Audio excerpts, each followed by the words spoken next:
Okay, we're talking Psalm 75, which incidentally is the halfway mark through the Psalter. There are 150 Psalms.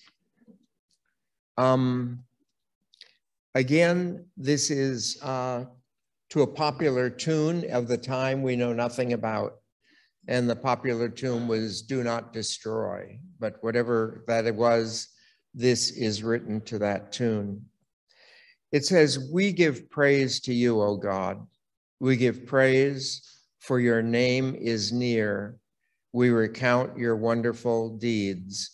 Many believe that this psalm was originally used as an introduction to the regular ceremonies in the temple, much like Christian readings.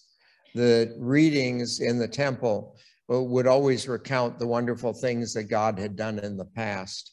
One of the things, I was talking to someone about that this morning, one of the things that's very important about God is that when we talk about human beings, you know, we do good things and we do bad things, and we cannot be defined by what we do, because the same one who does good one day can sin the next, and the reverse is true. That is very different with God, that God is a certain way. So like you and I do good, but God is good. You and I can be loving, God is love. You and I can tell the truth, God is the truth. And that's one of the reasons why if you recount the events of my past, that tells you nothing about what's going to happen this afternoon. But if we recount the deeds of God, that tells us exactly what's going to happen this afternoon. And that's because God is, not does, but is. Okay? And so we recount his wonderful deeds. When I establish the appointed time, then I myself will judge with fairness. Though the earth and everyone who dwells in it may rock, it is I who set firm its pillars. Now you notice at this point it's God speaking. And the set firm its pillars, what do I want to call it? It's not cosmology, whatever it is. Anyway, the Jews believed that the earth was sitting on 4 pillars, okay? And these pillars disappear into the water. So the earth's sitting on these 4 pillars. And when everything changes and rocks and everything, you got to remember that the pillars are firm, and that's where God placed the earth, okay? To the boastful I say, do not boast. To the wicked I say, do not flaunt your strength. Do not flaunt your strength on high, and do not speak with insolent pride. You notice how this goes against everything what we said in the earlier psalm about all these qualities of the rich and arrogant, okay? For neither from the east nor from the west, not from the desert comes honor. For God himself is the judge. One he humbles, another he exalts. And ultimately, judgment comes from God. My judgment of me, my judgment of how things are going, none of this matters. Ultimately, judgment comes from God. For the Lord holds a cup in his hand full of wine, foaming and spiced. He pours it. They drain it to the dregs. All the wicked on earth must drain it. You know, it begins to sound good at the beginning. He holds wine, foaming, and spiced. But the fact of the matter is, in the ancient world, wine is always a symbol of suffering. And in the liturgy of the Eucharist, oftentimes people see the bread as the symbol of God's taking care of us, and the wine as the symbol of God punishing us. There's thousands of symbolisms you can find in the Eucharist. But anyway, that's one they use. And I think where this whole thing about wine being a symbol of suffering, do you remember when Jesus in Gethsemane, he says, let this cup pass from me? The whole thing, I think, ultimately comes from Socrates, who was made to drink the hemlock to kill him. So I think that's where the thing comes from. But when they talk of evil or suffering or punishment, they always speak in terms of a cup of wine. And then the author speaks again. As for me, I will rejoice forever. I will sing psalms to the God of Jacob. I will break the strength of the wicked, while the strength of the just will be exalted. And describes that ultimately this disparity between those who have and those who have not will finally be destroyed. So Psalm 76, he says, God is renowned in Judah. In Israel, his name is great. His tent is set in Salem. Salem is a corruption of the word shalom. And Salem was used as, like some translations will translate this Shiloh. But this is a reference to the city where the temple was before it was moved to Jerusalem. And so his tent is in Salem, his dwelling place in Zion. It was there he broke the flaming arrows, the shield, the sword, the armor. And the idea here is that God, in leading the Jewish troops ultimately under David to finally take Jerusalem, that the power of the Jebusites was broken, and he established it as his own city.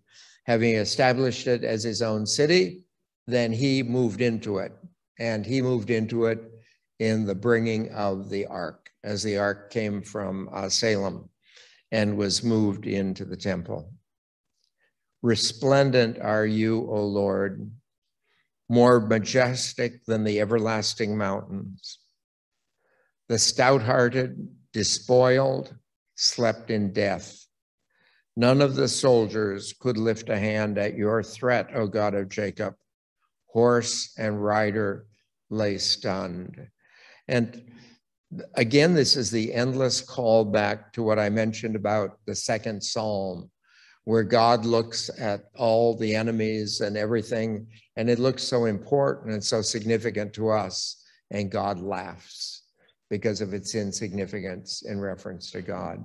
That's also what's carried, as I mentioned, the idea of smoke, fog, anything as a symbol of the enemy. You and you alone strike terror. Who may stand in your presence against the might of your wrath? And again, the victory of God. You uttered your sentence from the heavens, and the earth in terror was still. And the idea here is that they're talking about the prophecies, that in the prophecies, God prophesied, for instance, long before the Jews went to Egypt, God prophesied that they would be prisoners in Egypt and they would return to the Holy Land. God promised there would be a Messiah. God promised that they would take over the Holy Land. I mean, there are endless promises of God, but they were all realized. Ultimately, they were all realized.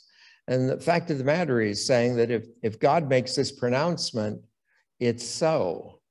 You know, it doesn't really matter what's going on anywhere else, that if God claims this land, it's his. Doesn't matter if it's stronger people own it or anything. Ultimately, this land is his.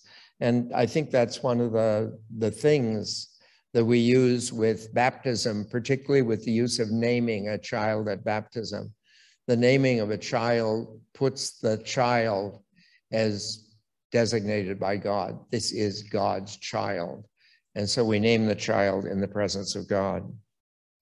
When you arose, O Lord, to judge the earth, to save all the humble, And so the idea is that when God came up, then everything he promised would come true. And ultimately, his enemies are destroyed, his friends raised. For the rage of people only serves to praise you. You surround yourself with the survivors of the wrath. And that ultimately, what he's saying here is that everything comes to praise God. Even the difficulties and the problems that Israel goes through. And if you're familiar, probably the most basic theme that we have in American, I'll say, literature, movies, everything, is a good person who faces impossible odds and survives. And the glory is increased by how difficult the thing they overcome. And so God's glory is seen not just in difficulties, but in terrible difficulties, catastrophic difficulties, that God's ability to allow people to survive and move through them. And I think it's an amazing thing to watch people. And I think in the most recent memory for me personally, the ones that were most fascinating to watch move through these horrible difficulties were Pope John Paul as he was gradually disintegrating, and Mother Teresa too, who both were very powerful people. And as they went through this process of disintegration, the way they dealt with it revealed the power of their spirits. You know, you oftentimes look at these people and you think they're fine because everything has always gone right or perfect. But it's really how people deal with difficulty, how people are in terrible trials, that reveals the reality of any person. So he's concluding with, make your vows to the Lord your God and then fulfill them. One of the most important things in the history of Israel was this fulfillment of vows. And the reason why it was important to the Jews was they tied somehow their fulfilling of their promises to God as God's fulfilling his promises to them. And for one of the great difficulties that has burdened Jews in modern times is the idea of not having a temple and not having the sacrifices, which were all promised that they would go on. And this is a very difficult thing for the Jews to bear. I've oftentimes thought they might one day build a new temple in Jerusalem.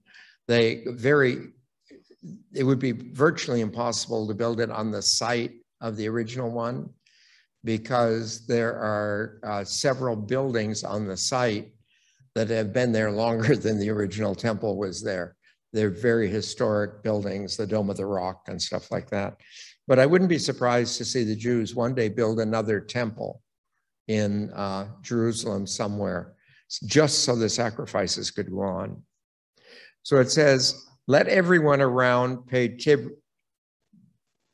tribute to the one who strikes terror, who cuts short the breath of princes, who strikes terror in kings of the earth.